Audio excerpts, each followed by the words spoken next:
Hello, people, and welcome to round 2 of Press X2 this week. I'm Jeff. I'm Gyasi, and we are D-Up. Female players are going to be able to be created for the first time in a simulation basketball game in NBA Live 19. I say simulation because last year the WNBA was introduced in NBA Live 18, and by my own recollection, I could have sworn in NBA Street, going back to the first one, you were able to create female players. So Press X2. Good on them. Good on them. I guess, yeah, good for all the female players out there. Right. For any kind of basketball game, really. This is something hasn't been in any game, right? Like you said. Yeah, any kind of simulation type basketball game. Right. This hasn't happened ever. We've seen it in arcade style games, but I wonder what brought this on though, really. Did they see a potential market? I know there are female ballers out there. No disrespect. I know with the FIFA games, previously they've added female players. I think this is just kind of an extension of that. The fact that they had the WNBA license that they used last year. Mm-hmm. That they might as well. Might as well have a female player in the create a player mode. Mm-hmm. I'm all for inclusion. So I'm not saying anything. I just thought from the business side.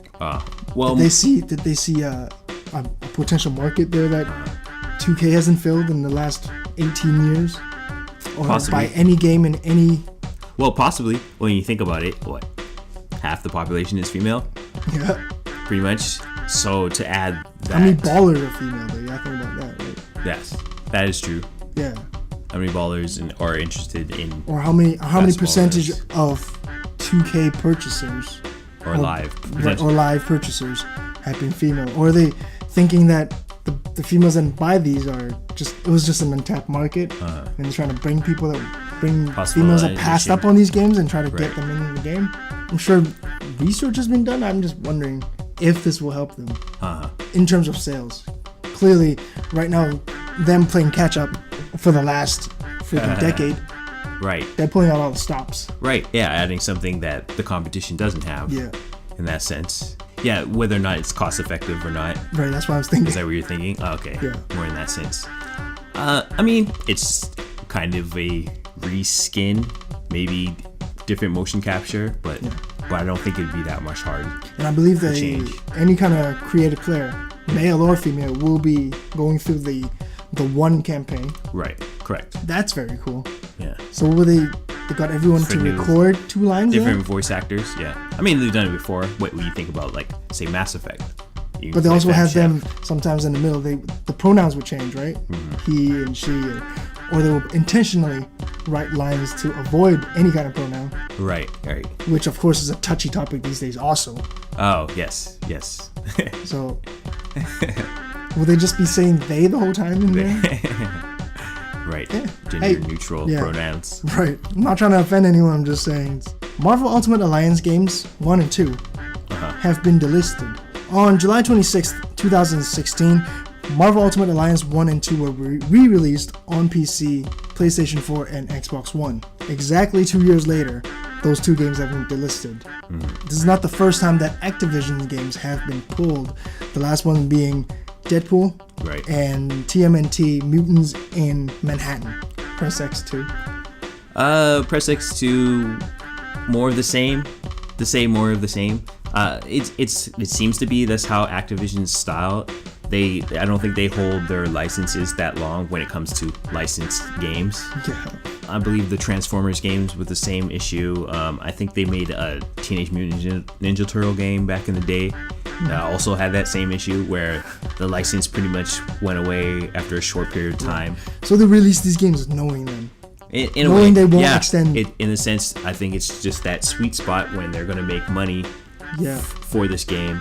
And then once it seems like it's going to die out, we're not going to pay for this license anymore, and we really don't care if you can't get the game now. Until they re-release it again and maybe buy the license again. Plus, with what the recent merger, that might be something involved there of who owns the license to these Marvel games. There might be too many people talking. Too many parties involved. Right. Too many people to pay.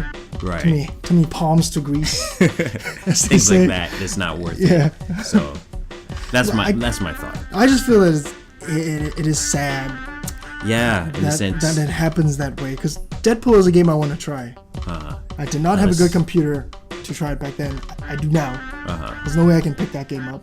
I'm probably not going to find a PS3 version anywhere. Okay. Or the PS4 one. There's a PS4 version. They re-released it again as like a remastered on the PS4. I think it was a limited run though. So I think it's probably $300, right? Something like maybe. I don't know. Either way, the Deadpool game I really want to try.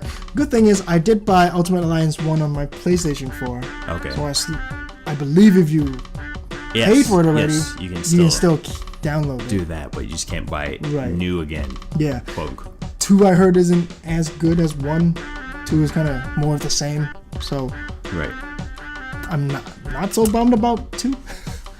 Fine. If you can only play 1, I would play 2. But yeah, it is more of the same. It's just more polished. I guess fair enough. Thanks for watching. If you like this video, please click like and drop a comment below. Hit subscribe and the bell next to it to stay up to date with our content. Our full podcast is on iTunes and Anchor. The link is in the description below.